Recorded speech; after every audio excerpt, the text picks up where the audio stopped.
Señor. Pedimos estas cosas, Señor, en Cristo Jesús. Amén. Vamos a continuar, queridos hermanos, con el estudio del catecismo y quiero animarlos a sacar provecho de este estudio que estamos haciendo del catecismo porque es muy práctico, tiene muchas preguntas y respuestas que tienen que ver directamente con nuestra vida, nuestra santificación, específicamente en este tiempo que estamos meditando en la ley de Dios.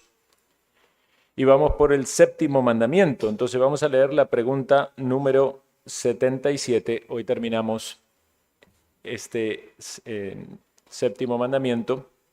Si nos sobra un poquito de tiempo, abrimos el espacio para preguntas al final. Leemos juntos pregunta y respuesta. ¿Qué se prohíbe en el séptimo mandamiento? El séptimo mandamiento prohíbe todos los pensamientos, palabras y acciones que sean contrarios a la castidad. Muy bien, castidad en el sentido de hacer aquello que es correcto en relación con la pureza sexual. Muy bien, tenemos entonces esta pregunta. ¿Es el adulterio un pecado muy grave? Y la respuesta es sí. Un versículo en Ezequiel 22:11 habla de que cometieron abominación. Ustedes notaron en la lectura del Antiguo Testamento que muchas veces se utiliza el pecado en un sentido figurado de la gravedad de lo que hizo el pueblo adorando a dioses falsos.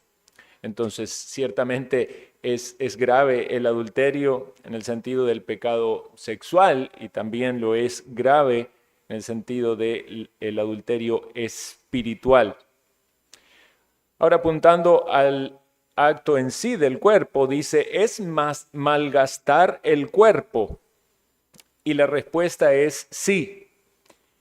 Versículo de Proverbios 5:11, al final te lamentes cuando tu carne y tu cuerpo se hayan consumido. Si leen ustedes el libro de Proverbios, van a notar numerosas advertencias acerca de este pecado, tanto a los hombres, ¿verdad?, de no ser insensatos o necios, y caminar en dirección de esa búsqueda de ese pecado, como también las mujeres en cuanto a lo terrible de vivir esa vida de inmoralidad. Entonces, realmente se está desperdiciando o mal utilizando el cuerpo físico que Dios nos ha dado, porque este es un pecado contra el cuerpo, no solamente contra el cuerpo, también contra el alma. Dice la siguiente, ¿es un agravio al alma? Y la respuesta es sí. Noten lo que dice 1 de Pedro 2:11, que os abstengáis de los deseos carnales que batallan contra el alma. De modo que no es solamente un pecado en el sentido de un acto físico y que puede traer consecuencias al cuerpo físico, sino que también hay una afectación en el alma. Por eso el creyente debe abstenerse de estos deseos carnales que quieren llevarnos hacia el pecado, ya sea en pensamientos o también en acciones. Siguiente pregunta, ¿es manchar el carácter? Y la respuesta es sí, una vez más, de Proverbios, heridas y vergüenza hallará. Aquellos que son dominados por sus pasiones, su carácter se ve seriamente afectado por el poder, por la fuerza que tiene este pecado, que utiliza en un sentido o apela a un diseño de Dios que es santo y que es natural, que es creado por Dios para utilizar en el matrimonio, pero lo distorsiona al querer llevar a las personas a salir de los límites establecidos por Dios. Siempre recuerdo la ilustración en una enseñanza de jóvenes que alguien hacía de que en un lugar donde yo estudié la Biblia, que era un seminario, había un pequeño lago, una laguna. Y entonces hablaba de qué bonito que era la laguna, los deportes que se hacían ahí acuáticos y, ¿verdad?, los juegos y todo. Pero ¿qué pasaba cuando había una inundación? Se salía de los límites y todas las cosas se dañaban y toda la gente estaba preocupada, todo el caos, el mal olor ¿verdad?, de los peces muertos. Bueno, Dios ha establecido límites y siempre que se salen de los límites morales de Dios vienen consecuencias, manchas, dolor. Es un pecado embriagante, esto en el sentido de algo que es adictivo, ¿verdad? Como aquellas personas que tropiezan con el alcohol y se transforma eso en el beber bebidas alcohólicas como una adicción que terminan controlando el cuerpo, podríamos decir las drogas. También lo es así en la inmoralidad sexual. Hay adicción, por eso dice Oseas 4:11, la fornicación, el vino y el mosto quitan el juicio. O sea, la persona que está dominada por ese pecado, en esa obsesión de lograr aquello que su deseo reinante le lleva, pierde su sano juicio, ¿verdad? ¿Qué es lo que pasa cuando alguien que está en drogas no tiene lo que quiere? Sabemos que caen en delitos, roban, matan, hacen lo que sea por conseguir eso. Bueno, en otra escala de circunstancias, aquellos que están dominados por la lujuria van a traspasar muchos límites, ¿verdad? Por eso vemos tantas familias destruidas, ¿verdad? Abandonadas por aquel que va tras su pecado, un pecado embriagante. Es un pecado empobrecedor. Ciertamente, dice Proverbios 6:26, por causa de la mujer ramera el hombre es reducido a un bocado de pan. De modo de que lleva a la persona a una miseria, no solo una miseria en el sentido de la esclavitud espiritual, sino que eso también repercute en toda su vida. Aunque hay algunos que mantienen ciertas comodidades en este mundo a pesar de vivir en esos pecados, pero ciertamente hay consecuencias que van a venir sobre tales personas, no solo en esta vida, sino también después. Es una especie de sacrilegio. Sacrilegio es como una profanación, ¿verdad? Aquello que menosprecia lo sagrado. Y específicamente pensándolo desde la perspectiva de un creyente, que tenemos cuerpos que son el templo del Espíritu Santo. Por eso debemos batallar tanto contra todo pecado, pero en este caso contra estos pecados. Dice aquí, quitaré pues los miembros de Cristo y los haré miembros de una ramera. En ese mismo contexto del pasaje dice el apóstol Pablo, huid de la fornicación. Cualquiera que peca fornicando contra su propio cuerpo, peca. ¿Descalifica para la comunión con los santos? Y la respuesta es sí, y esto se refiere a aquellos que viven en esa práctica de pecado. Puede ser que algunos incluso se identifiquen como hermanos y digan que son creyentes, pero viven una vida de práctica pecaminosa. Entonces, el apóstol Pablo habla allí de que no hay que juntarse con aquellos que llamándose creyentes o hermanos viven una vida inmoral. Dice, fuere fornicario, borracho, adúltero, cualquiera sea. Por eso, hermanos, también está tan relacionado al entendimiento claro de la eclesiología, de por qué en una iglesia es necesario que haya una membresía constituida con un compromiso voluntario, donde hay una rendición de cuentas, ¿verdad? Y donde hay también, desde el entendimiento de la iglesia como cuerpo visible, hay también una posibilidad de exclusión a aquellos que están viviendo de una manera que no representa el andar digno cristiano. Y será severamente castigado tanto en este mundo como en el venidero. Sí, Hebreos 13:4, a los fornicarios y a los adúlteros los juzgará Dios. Como sabemos, la Biblia utiliza estos términos que pueden en un sentido ser intercambiados, aunque generalmente entendemos el adulterio como el pecado de aquel que está en la unión matrimonial, pero también puede ser llamado fornicación en un término más amplio, ¿verdad? Que deriva de la palabra griega porneia, de la cual sale la palabra en castellano pornografía. Entonces ya eso nos tiene que hacer unir los pensamientos, ¿verdad? Atarlos cabo y ver cómo este pecado no solamente apunta al extremo en el acto de la inmoralidad, sino también a algo que puede ser practicado en la individualidad o en el secreto de la vida privada, o incluso la lucha que puede estar en los pensamientos, en el corazón. Siguiente pregunta dice, ¿es pecado la fornicación al igual que el adulterio? Sí, haced morir pues lo terrenal en vosotros. Y allí menciona también la fornicación, Colosenses 3:15.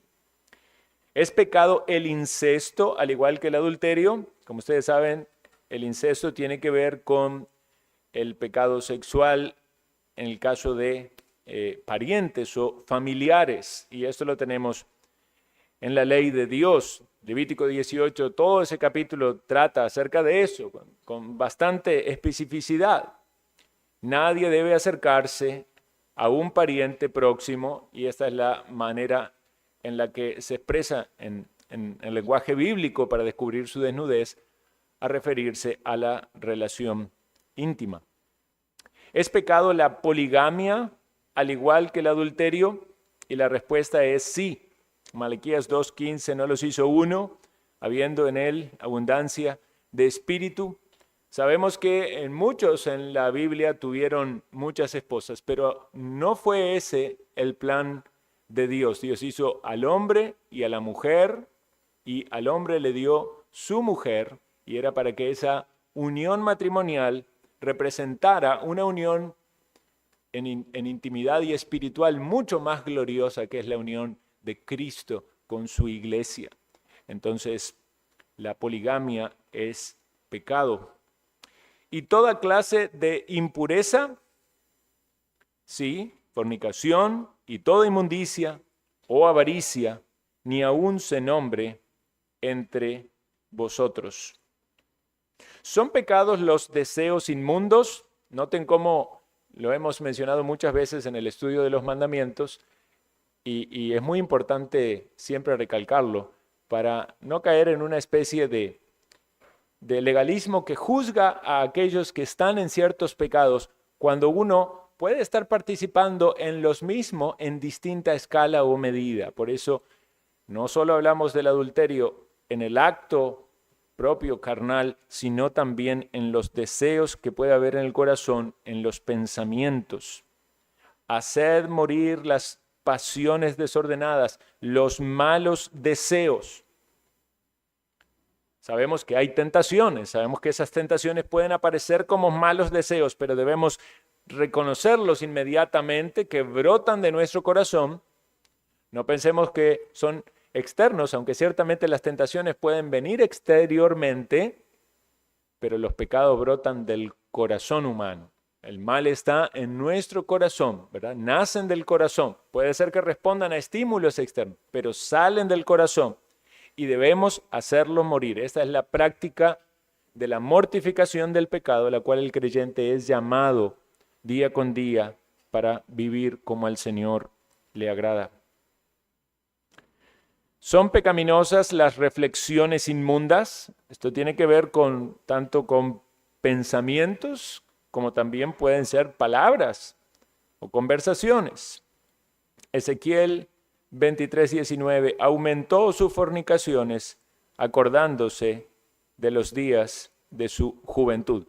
En los profetas tenemos un gran uso del lenguaje metafórico, apelando a la infidelidad espiritual del pueblo con el tema de la inmoralidad o la infidelidad. Pero eso reafirma aún más la gravedad del pecado, tanto en el sentido espiritual como en el sentido físico o material. ¿Son pecaminosas las miradas lujuriosas? Note que 2 de Pedro 2:14 habla de aquellos que son falsos maestros cristianos, falsos creyentes que tienen los ojos llenos de adulterio, pero puede describir esto no solamente a personas que están o tienen algún rol en el servicio, a cualquier persona que está dominado por el pecado. Sus ojos están buscando constantemente saciar sus deseos lujuriosos y pecaminosos. Ahora, es cierto que el creyente pasa por una obra santificadora, puede ser que pase por momentos de debilidad, no controlar su mirada. Sabemos que también luchamos en el presente con muchas tentaciones que vienen por la forma en la que se visten las mujeres o por la forma de todo lo que aparece en la publicidad, en los medios de comunicación. Pero debemos entender esto. Una cosa es, decía alguien, que los pájaros vuelen sobre nuestra cabeza y otra es que hagan un nido en ella. Debemos estar atentos a hacer que nuestros ojos reboten. Usted no va a poder evitar ver muchas cosas que puedan generarle tentación, pero sí puede evitar la segunda mirada, sí puede evitar el tercer segundo en esa mirada. Porque si usted sabe que aquello que está frente a sus ojos le va a inclinar su corazón hacia el pecado, entonces ejerciendo la mortificación de la carne por el poder del Espíritu Santo, hay que girar la mirada hacia otro lado. Y yo me refiero a los hombres, porque quizás es una lucha más común en los hombres, pero también en las mujeres. No solo quizás por aquellos que ven, sino también por aquellos que quieren sentir por lo que ven. Quizás no algo claramente sensual o seductor, pero algo que genere en ellas el ser comprendidas o amadas o valoradas por alguien que no es su cónyuge, la persona que Dios le ha dado. Relacionado con esto, también vemos en esta pregunta algo que es especialmente práctico para las mujeres, sin excluir a los hombres. ¿Es pecaminoso el atavío sin modestia? Quizás para los hombres es más sencillo porque casi siempre tenemos la misma indumentaria, ¿verdad? Un pantalón, una camisa, una corbata, ya estamos, ¿verdad? Pero las mujeres varían mucho en su indumentaria y tienen más facilidad para caer en algún tipo de vestimenta que pueda mostrar más su cuerpo o de alguna manera ser más seductor. Creo que es muy útil la reflexión de Paul Washer al respecto de la vestimenta pudorosa de la mujer. Dice Paul Washer, sí, cuando le habla a las hermanas, ¿verdad? Las mujeres le dice, hermana, si tu vestimenta es un marco para tu cuerpo, eres una mujer seductora y tienes que arrepentirte de ese pecado, pero si tu vestimenta es un marco para tu rostro, entonces está llevando gloria a Dios y manifiesta piedad.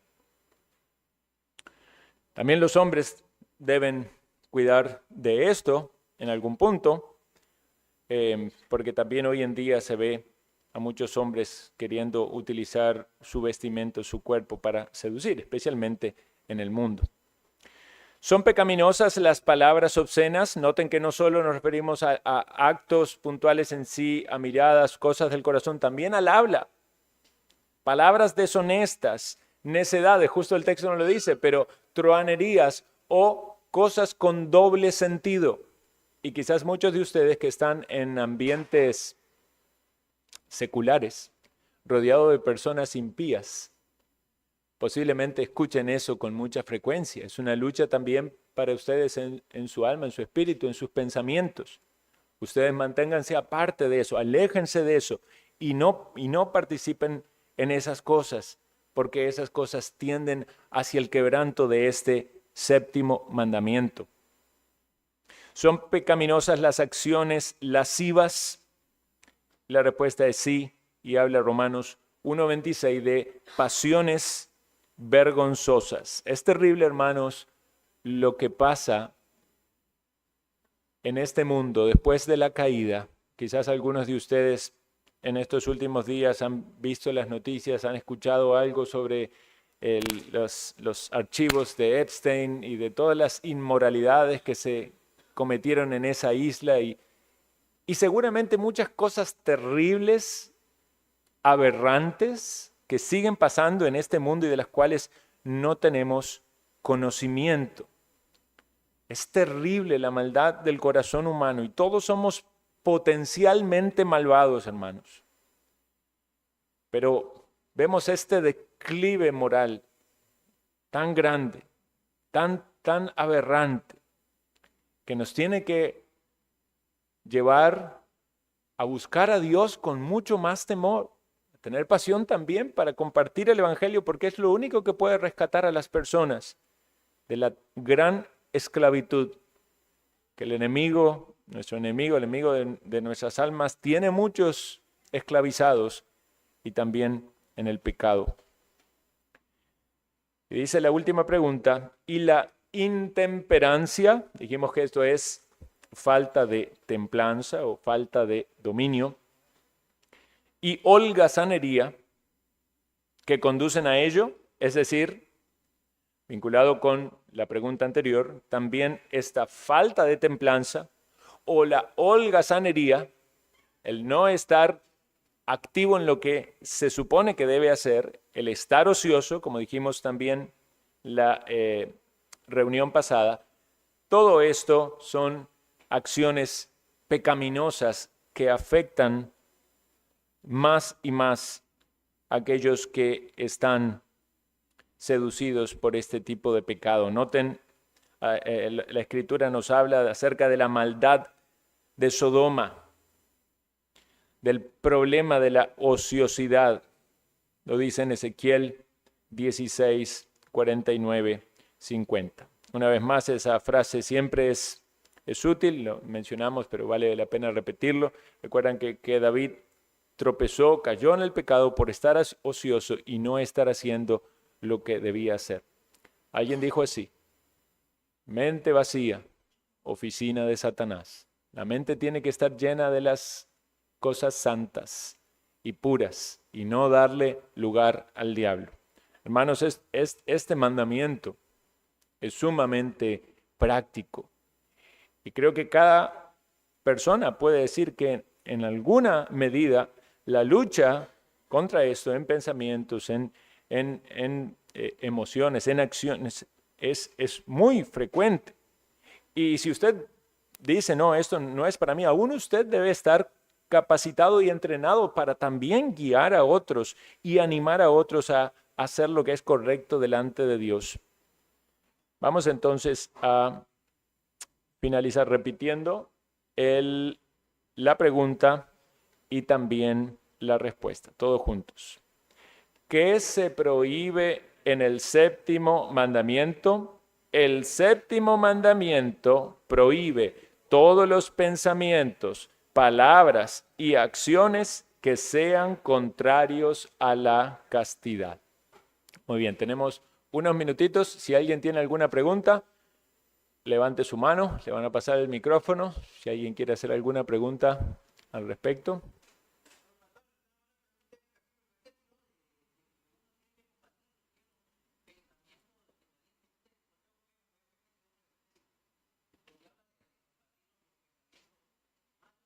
Los deseos carnales.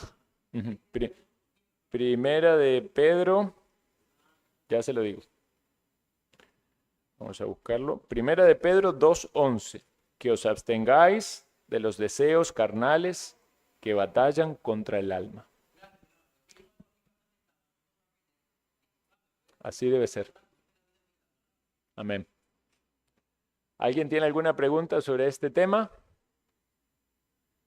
Muy bien, recuerden también, hermanos, que hay un ministerio que lidera el pastor Alexander León, el cual también estoy sirviendo, que se llama Liberando a los Cautivos. Este es un ministerio que pretende de alguna manera ofrecer ayuda a las personas que están en batalla o en lucha con pecados de índole de inmoralidad sexual. pueden entrar en la página web y lo que se ofrece allí es un curso ligado a un libro que se llama Batalla por la Pureza Sexual y también el apoyo de mentorías por parte de aquellos que están involucrados en aconsejar. Entonces, si alguien tiene el deseo, el interés, conocimiento sobre eso o quisiera quizás conocerlo para recomendárselo a alguien, no dude por favor en acercarse